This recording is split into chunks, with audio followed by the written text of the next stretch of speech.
अस्सलाम वालेकुम, कैसे हैं आप सब। तो आज हम बात करने लगे हैं एक्सरसाइज 9B के क्वेश्चन नंबर 6 की।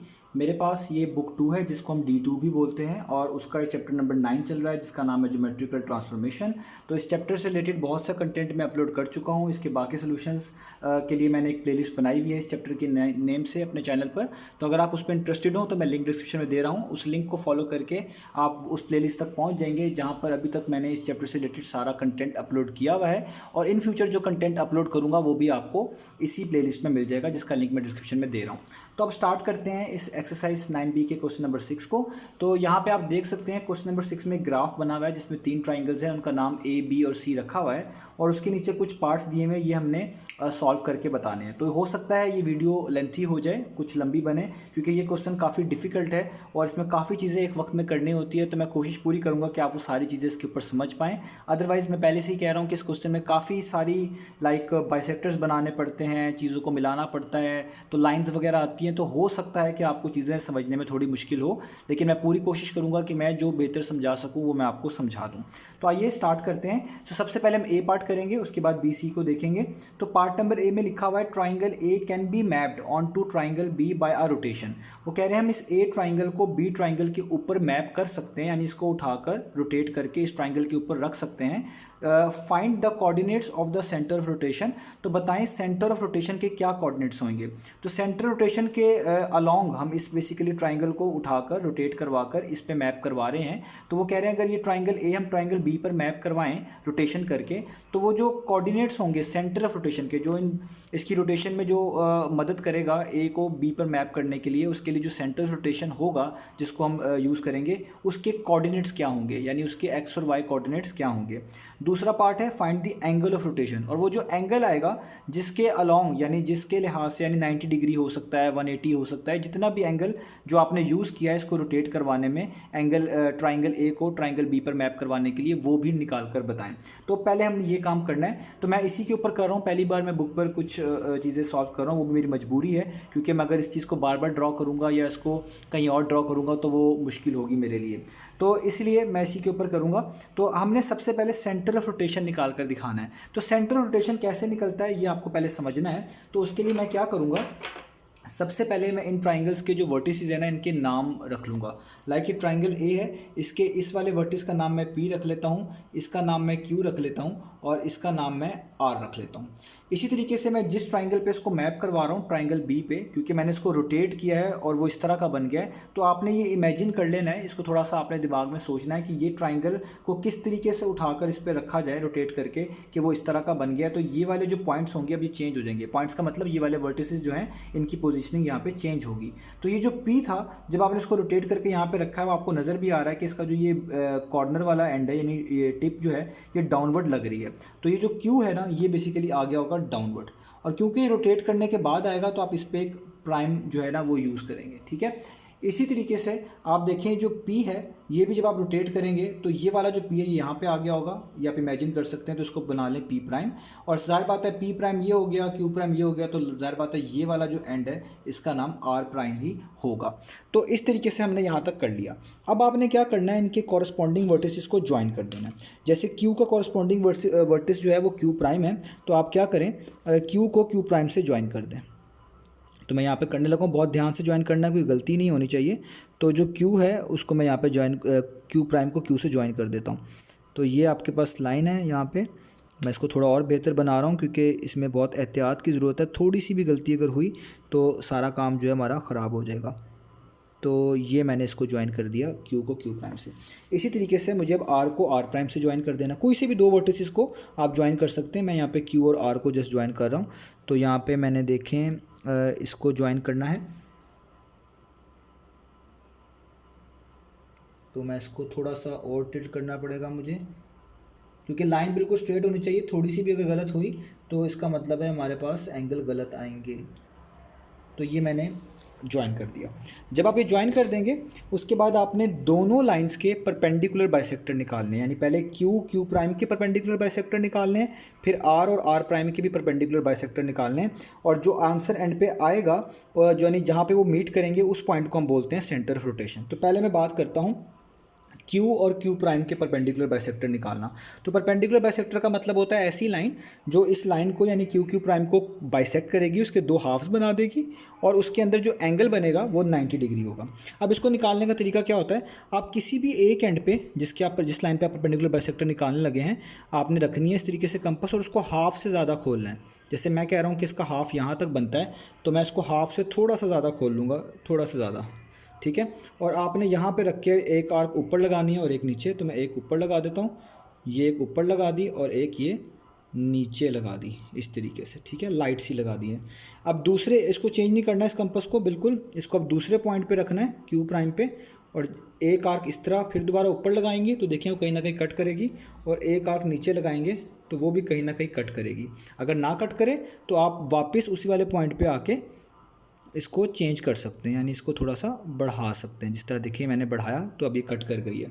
अब आपने जहाँ पे ऊपर नीचे कट करी है एक स्ट्रेट लाइन ज्वाइन करनी है जो कि जहाँ पे कट करी है उसमें से पास करे। तो देखिए मैं एक स्ट्रेट लाइन ज्वाइन करने लगा हूँ, एक यहाँ पे कट करी है दो आर्क, एक दो आर्क यहाँ पे कट कर रही है। तो मुझे एक ऐसी स्ट्रेट लाइन बनानी है जो कि इन दोनों के बिल्कुल मिडल से पास हो और जो है वो स्ट्रेट भी हो। तो बहुत ध्यान से बनानी है मुझे, क्योंकि वो इसके मिडिल में से पास ना हुई तो मेरे लिए प्रॉब्लम बनेगी। तो मैंने एक लाइन बना दी, ये एक लाइन मैंने बना दी। ये इसका पहला परपेंडिकुलर बाइसेक्टर है, ये यहाँ पे बना रहा है 90 डिग्री का एंगल, आप देख भी सकते हैं, इसलिए इसको परपेंडिकुलर बाइसेक्टर कहते हैं। अब इसी तरीके से आर और आर प्राइम के लिए करना है, यानी फिर दोबारा ये जो कंपास है इसको एक जगह पे रखूँगा, एक कॉर्नर पर हाफ से थोड़ा सा ज़्यादा खोलूँगा, बिल्कुल थोड़ा सा ज़्यादा, अंदाज़ा ही है ये जस्ट आपका, ठीक है। तो ये मेरा हो गया काफ़ी है। एक आर्क इधर लगा दूंगा, एक आर्क नीचे लगा दूंगा। इसी तरीके से इसको चेंज नहीं करना मैंने, इसको दूसरे एंड से पकड़ना है। अब आर पॉइंट पे रखना है, आर प्राइम पे एक आर्क ऊपर और एक आर्क नीचे लगा दूंगा। तो देखें ये कट कर गई, एक यहाँ पे कट करी है आर्क और एक यहाँ पे आर्क कट करी है, तो इनको भी मैं मिला दूंगा। तो मैं इनको भी मिला देता हूँ। तो बहुत ध्यान से करना है काम, ये इतना आसान नहीं है क्योंकि इसमें बहुत सी गलती होने के चांसेस हैं। थोड़ा सा भी अगर आप काम को हिलाएंगे या लाइक स्केल वगैरह थोड़ा सा भी शिफ्ट हुआ तो वो गलत हो जाएगा। तो ये भी लाइन मैंने मिला दी। अब आप देखें कि ये दोनों की दोनों चीज़ें टच कहाँ पे कर रही हैं, यानी ये वाली लाइन और एक ये वाली लाइन, ये कहाँ पे टच कर रही है, जहाँ पे वो टच कर रही होंगी वही पॉइंट आपका सेंटर रोटेशन होगा। तो अगर आप बहुत क्लोजली ऑब्जर्व करें ना, तो ये यहाँ पे एक पॉइंट आ रहा है, एक यहाँ पर तकरीबन यहाँ पर है, यहाँ पर तकरीबन है, यहाँ पर ये जो पॉइंट आ रहा है ना, ये आपका सेंटर ऑफ रोटेशन है। ये जो मैंने थोड़ा सा हाईलाइट किया, मैं इसको थोड़ा सा और कर देता हूँ, ये वाला पॉइंट ये आपका सेंटर ऑफ रोटेशन कहलाता है। तो अब इसको हमने किस तरीके से यहाँ पे जो है ना इसके कोऑर्डिनेट्स लिखने हैं, ये इंपॉर्टेंट बात है। तो आप देखें इस पॉइंट के कोऑर्डिनेट्स किस तरह आप चेक करेंगे। आप देखें इस पॉइंट के बिल्कुल स्ट्रेट नीचे आएँ, इस पॉइंट के बिल्कुल स्ट्रेट नीचे आएँ, तो देखें क्या लिखा हुआ है, वो लिखा हुआ है 6। मैं यहाँ पे लिख देता हूँ, वो लिखा हुआ है 6। और इसी पॉइंट के वाई एक्सिस पे देखें कि कितना बन रहा है। तो आप इसको वाई एक्सिस पे देखते हैं तो ये बनेगा तकरीबन ये 2 और 4 के मिड में आ रहा है, 2 और 4 के मिड में आ रहा है, ये वाला पॉइंट 2 और 4 के मिड में आ रहा है। तो इसको हम कहेंगे ये तकरीबन 3 है। तो ये कितना है, 3 है। आप इसे काउंट भी कर सकते हैं। ये 2 और 4 के दरमियान बेसिकली 5 स्मॉल बॉक्स हैं, तो ये बिल्कुल आप कह लें मिड में आ रहा है। तो ये हम इसको यही पढ़ेंगे कि ये तकरीबन 3 होगा, और क्योंकि तकरीबन हाफ बॉक्स इधर है, हाफ बॉक्स उधर होंगे, तो इस लिहाज से मैं इसको कह रहा हूँ तकरीबन 3 जो है ना पॉइंट्स बनते हैं। तो ये जो आपके पास पॉइंट आया, इसका नाम आप कुछ भी रख सकते हैं, लाइक मैं इसका नाम डी रख देता हूँ। ये कहलाएगा आपका सेंटर ऑफ रोटेशन। तो ये आपका सेंटर रोटेशन आ गया, जिसको हम बोलेंगे x = 6, y = 3, यानी पॉइंट डी जो है, ये वाला पॉइंट जिसको मैं डी कह रहा हूँ, ये वाला पॉइंट ये आपका कहलाएगा सेंटर ऑफ रोटेशन।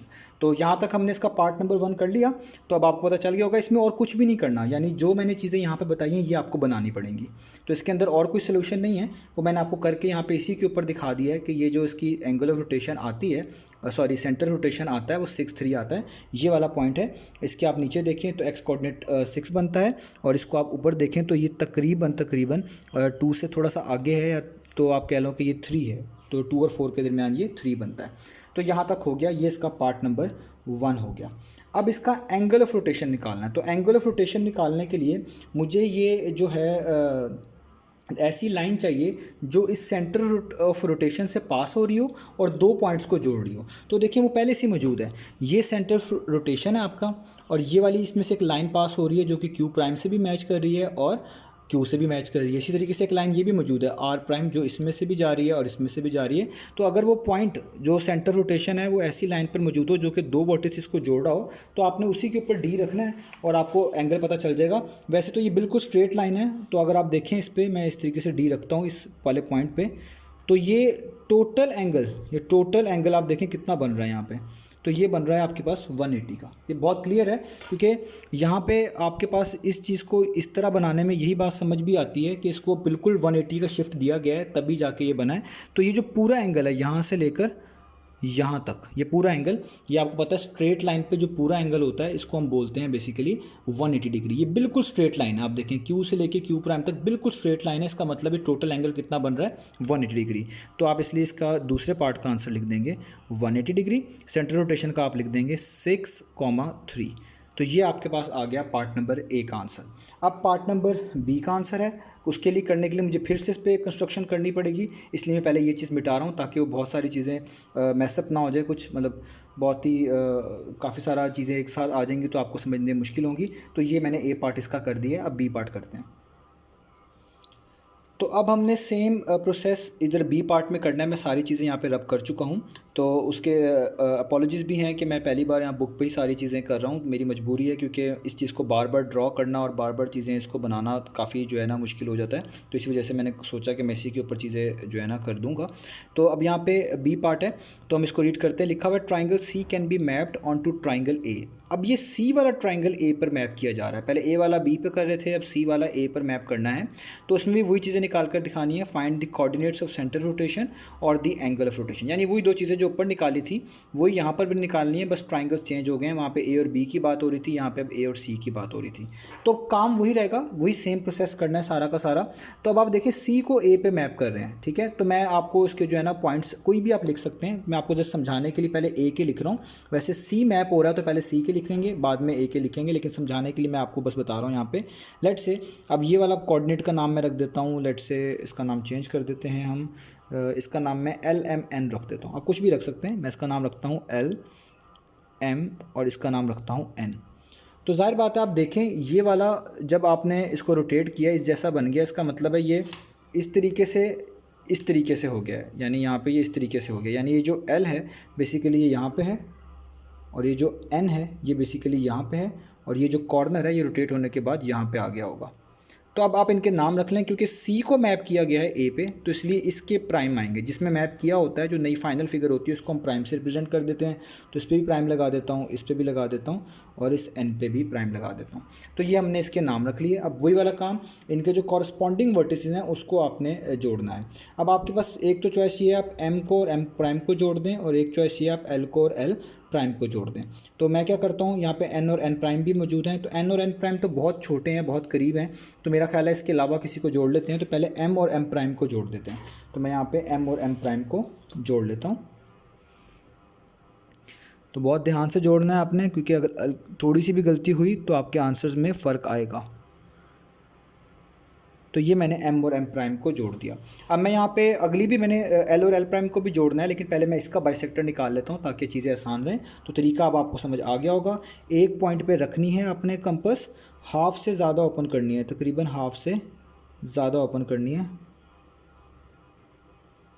तो ये मैंने कर ली, और इसको एक आर्क ऊपर लगा देनी है आपने और एक आर्क आपने नीचे लगा देनी है। इसी तरीके से इसी कंपास को बगैर चेंज किए अब आपने दूसरे एंड पे रखनी है, और एक आर्क यहाँ पे जो ऊपर वाले को कट करेगी और एक आर्क नीचे जो नीचे वाले को कट करेगी, और इनमें से एक लाइन बिल्कुल स्ट्रेट गुजार देनी है आपने। तो वही मैं करने लगा हूँ ताकि ये इसका परपेंडिकुलर बाइसेक्टर हो जाएगा। तो ये इसका परपेंडिकुलर बाइसेक्टर हो गया। अब इसी तरीके से एल और एल प्राइम को भी जोड़ लेता हूँ। आप किसी भी दो वर्टिसेस को जोड़ सकते हैं, किसी भी का मतलब है कॉरस्पॉन्डिंग को, लेकिन जो इजी रहे वो आप कर लें तो ज़ाहिर बात है बेहतर है, क्योंकि आपको पता है इस वाले टास्क में काफ़ी जो है ना डिफ़िकल्टी वरना आएगी आपके लिए। तो मैं इसको पहले देख रहा हूँ कि ये बिल्कुल जो है एक्यूरेट हम जो है ना इसको करें। तो ये मैंने एल और एल प्राइम को भी जोड़ दिया। अब इसका भी परपेंडिकुलर बाइसेक्टर निकालना है, यानी कंपास को किसी एक पॉइंट पे रखना है, हाफ से थोड़ा सा ज़्यादा ओपन करना है और एक आर्क ऊपर लगानी पड़ेगी, उधर ही रख के एक आर्क नीचे लगानी पड़ेगी। तो एक आर्क ये लगा दी मैंने। इसी तरीके से अब दूसरे पॉइंट पे रखना है बगैर चेंज किए, यानी एल प्राइम पे रखूँगा, एक आर्क यहाँ पर और एक आर्क जो नीचे वाले को कट करे यहाँ पर, और इन दोनों में से भी आपने एक लाइन पास करवा देनी है।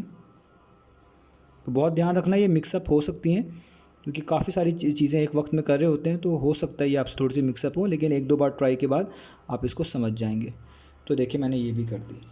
अब ये वाली लाइन और ये वाली लाइन जहाँ पे कट कर रहे होंगे वही आपका बेसिकली सेंटर ऑफ रोटेशन कहलाएगा। तो आप देखें ये बिल्कुल इस पॉइंट पे टच कर रहे हैं, ये बिल्कुल ये वाला पॉइंट जो बिल्कुल आप कह लें 2 के सामने है, इस जगह पे दोनों परपेंडिकुलर बाइसेक्टर टच कर रहे हैं। मैं इसको हाईलाइट कर देता हूँ, ये वाला पॉइंट है वो बेसिकली, ठीक है। तो ये बिल्कुल 2 के सामने है, आपने बिल्कुल थिन सा डॉट लगाना है, मैंने आपको समझाने के लिए दिखाने के लिए यहाँ पे लगाया। तो यहाँ पे ये आपके पास क्या कर रहे हैं, टच कर रहे हैं। अब आपने देखना है कि ये y कोऑर्डिनेट तो इसके सामने से पता चल जाएगा, y कोऑर्डिनेट तो आपको पता चल गया वो 2 है। अब इसका आपने x कोऑर्डिनेट ढूंढना है कि x कोऑर्डिनेट कितना बनता है। तो अब आप अगर देखें इस डॉट को बिल्कुल रखें नीचे और यहाँ पे आप देखें ये डॉट बिल्कुल नीचे अगर आप रखते हैं तो देखें ये यहाँ पे करके कहीं आता है, ये बिल्कुल तकरीबन यहाँ करके कहीं आता है। और ये अगर आप क्लोजली ऑब्जर्व करें ये 2 बॉक्स से थोड़ा सा आगे है, यानी जो थर्ड वाला बॉक्स है उसका हाफ है। और टोटल 5 बॉक्स छोड़कर यहाँ पे 6 लिखा हुआ है, यानी 5 बॉक्स छोड़ के 2 यूनिट काउंट किए जा रहे हैं। इसका मतलब है 2.5 बॉक्स छोड़ के 1 यूनिट काउंट किए गए होंगे, यानी इसका हाफ से थोड़ा सा ज़्यादा होगा। यानी आप कह लें 2.5 बॉक्स अगर हम कवर करेंगे तो हम 1 काउंट करेंगे। तो ये 4 के बाद जब 2.5 बॉक्स यहाँ पे पूरे हो रहे हैं, इस डॉट के बिल्कुल नीचे आ रहा है, तो इसका मतलब है ये 4 नहीं बल्कि अब 5 कहलाएगा, क्योंकि यहाँ नीचे 5 स्मॉल बॉक्स हैं। इसका मतलब है 2.5 बॉक्स आप स्किप करेंगे, छोड़ेंगे, तो आप 1 यूनिट काउंट करेंगे, यानी 4 के बाद यहाँ पे आएगा 5 और फिर दोबारा रिमेनिंग 2.5, यानी पूरे 5 स्मॉल बॉक्स यहाँ पे पूरे करने हैं। तो 2.5 के बाद रिमेनिंग 2.5 बॉक्स कवर करेंगे तो आप यहाँ पे 6 पे आएंगे। तो ये डॉट बिल्कुल 2.5 बॉक्स पे कंप्लीट हो रहा है, यानी 4 के बाद 2.5 यूनिट कवर करने का मतलब है, 2.5 बॉक्स कवर करने का मतलब है कि आप यहाँ पे 5th यूनिट पे हैं, यानी 5 यहाँ पे आपके पास जो है ना वो वैल्यू बनती है एक्स एक्सिस के ऊपर। तो एक्स कोऑर्डिनेट कितना मिल गया 5, और वाई कोऑर्डिनेट तो बहुत क्लियर है, वो तो 2 के सामने है, तो ये मिल गया 5 2, यानी पहले एक्स कोऑर्डिनेट लिखते हैं बाद में वाई कोऑर्डिनेट। तो ये जो आपके पास बी पार्ट है इसका आंसर आ गया सेंटर रोटेशन का 5 और 2। तो ये हमने कर लिया। अब हमें जस्ट ये चाहिए कि ऐसा पॉइंट हमने ढूंढना है, यानी सेंटर रोटेशन, इसमें से 2 लाइंस जो है ना, एक लाइन पास कर रही हो जो कि एक पॉइंट को इस वाले ट्राइंगल के साथ, एक वर्टेक्स को इस वाले ट्राइंगल के साथ टच कर रही हो, एक वर्टेक्स को इसके साथ टच कर रही हो। तो वो जितना एंगल बना रहा होंगे वो हमारे पास कहलाएगा इसका एंगल ऑफ रोटेशन। अब यहाँ पे जो है इस तरह का सिनेरियो नहीं है जिस तरह लास्ट वाली कंडीशन में था कि हमारे पास वो जो पॉइंट था सेंटर रोटेशन का, उसमें से पहले से एक लाइन ऐसी पास कर रही थी जो 2 वर्टिसेस को ज्वाइन कर रही थी, जबकि यहाँ पे ऐसा नहीं है। तो इसके लिए मैं ये बाकी लाइंस को रब करूँगा ताकि मैं आपको समझा सकूँ कि हमने वो वाला एंगल किस तरीके से निकालना है, क्योंकि यहाँ पे इस पॉइंट से ये परपेंडिकुलर बाइसेक्टर तो पास कर रहे हैं, लेकिन ये जो लाइन्स हैं एल और एल प्राइम और एम प्राइम, ये इसमें से पास नहीं कर रही। तो एंगल जानने के लिए ये जो एम और एम प्राइम और एल प्राइम, इसको लाजमी इसके साथ कनेक्टेड होना चाहिए, तो तभी हम बता सकते हैं। तो अभी आपने बस ये देखना है कि ये वाला पॉइंट है, मैं इसको नहीं मिटाऊंगा, बाकी चीज़ों को रब कर दूंगा ताकि मैं आपको एंगल समझा सकूं। तो देखिए मैंने सारी लाइंस को यहाँ पे इरेज कर दिया, सिर्फ जो पॉइंट्स वर्टिसेस थे वो लिखे रहती हैं, और ये जो सेंटर ऑफ रोटेशन आ रहा था मैंने जस्ट वो यहाँ पे डॉट से लिखा रहती है, यानी बना रहती है, ताकि आपको मैं एंगल समझा सकूँ। तो एंगल ऑफ रोटेशन निकालने के लिए आपने इस वाले पॉइंट को इन दोनों वर्टिसेस से जोड़ देना है, यानी कॉरस्पॉन्डिंग वर्टिसेस से भी जोड़ना है उस वाली कहते हैं लाइन को, और वो वाली लाइन जो है इसमें से भी पास हो रही होनी चाहिए, सेंटर रोटेशन से ही पास हो रही होनी चाहिए। यानी आप सिंपल से ये करेंगे कि सेंटर ऑफ रोटेशन से, यानी ये इसका सेंटर रोटेशन है, इसको सामने इसके वर्टिस एन आ रहा है, इसको जोड़ दें इस एन से, और इसी सेंटर रोटेशन को आप उसके कॉरस्पॉन्डिंग वर्टिस यानी एन एन प्राइम से भी जोड़ दें। तो मैं यहाँ पे जोड़ देता हूँ इसको, तो ये आपके पास हो जाएगा इस तरीके से। तो देखें ये वाला सेंटर रोटेशन था, इसको मैंने जोड़ दिया एन प्राइम से, यानी जो कॉरस्पॉन्डिंग वर्टिस होंगे ना, जो कॉरस्पॉन्डिंग वर्टिस हैं एन और एन प्राइम, उनको पहले सेंटर रोटेशन से जोड़ें और बाद में उनको मिला दें इस तरीके से जिस तरह मैंने किया है। तो ये जो एंगल बनेगा ये आपके पास कहलाएगा इसका एंगल ऑफ रोटेशन। और ये बहुत क्लियर है, ये अगर ये कैपिटल एल शेप कोई आपके पास एंगल बनता है तो ये एग्जैक्टली 90 डिग्री का ही कहलाता है। तो तो इसका मतलब यहाँ पे जो कोऑर्डिनेट्स हैं सेंटर रोटेशन के वो 5 2 थे, और जो एंगल ऑफ रोटेशन है वो आपके पास कितना है, वो है 90 डिग्री। तो इस तरीके से हमने यहाँ पे ये सेंटर रोटेशन निकालना है। तो सेंटर रोटेशन निकालने के लिए लाजमी है कि उसमें से एक ऐसी लाइन पास हो रही हो जो कि दो वर्टिसेस को ज्वाइन कर रही हो। जैसे आप देखें इस वाले सेंटर रोटेशन से एन भी कनेक्टेड है और एन प्राइम भी कनेक्टेड है, क्योंकि हमने इन एन और एन प्राइम को दोनों को सेंटर रोटेशन से लिंक किया हुआ है। तो पहले वाले क्वेश्चन में ज़रूरत नहीं थी, क्योंकि उसमें ऑटोमेटिकली पॉइंट ऐसी जगह पे आ रहा था जिसमें एक एम और एक एम प्राइम, लेट से मैं यहाँ पे एग्जांपल दे रहा हूँ, वो कनेक्टेड थे, तो इसलिए ये काम करने की ज़रूरत नहीं पड़ी। लेकिन इधर ऐसा नहीं था, तो इधर मुझे ये काम करने की ज़रूरत पड़ेगी। तो क्योंकि सारा काम एक वक्त में ही करना था, इस वजह से मुझे ये चीज़ें इरेज करके बार बार बतानी पड़ रही हैं। तो उम्मीद है आपको काफ़ी बेहतर समझ आ रही होगी, और अगर आपको तब भी कन्फ्यूजन हो आप कमेंट सेक्शन में बता सकते हैं, और इसी वीडियो को एक बार आपको दोबारा देखना पड़ सकता है, क्योंकि काफ़ी डिफ़िकल्ट टास्क बन जाता है एक ही जगह पे सारा कुछ करना। अब यहाँ पे हमारे पास जो लास्ट पार्ट है वो है इसका पार्ट नंबर सी। उसमें लिखा हुआ है ट्राइंगल बी को रोटेट किया गया है 90 degree clockwise about the point this, find the coordinates of the vertices of the image of triangle B. अब यहाँ पे ट्राइंगल बी की बात हो रही है कि हमने ट्राइंगल बी को रोटेट करना है, और रोटेट किया है क्लॉकवाइज 90 डिग्री क्लॉकवाइज, और इस पॉइंट के अबाउट हमने इसको बेसिकली रोटेट किया है 90 डिग्री क्लॉकवाइज। अब जो नए कोऑर्डिनेट्स आएंगे ट्राइंगल बी के, यानी इस ट्राइंगल बी को 90 डिग्री रोटेट करने के बाद जो नए कोऑर्डिनेट्स आएंगे वो हमने निकाल कर बताने हैं। तो इसको करने के लिए पहले आपको ट्राइंगल के जो अभी के कोऑर्डिनेट्स हैं वो पता होने चाहिए।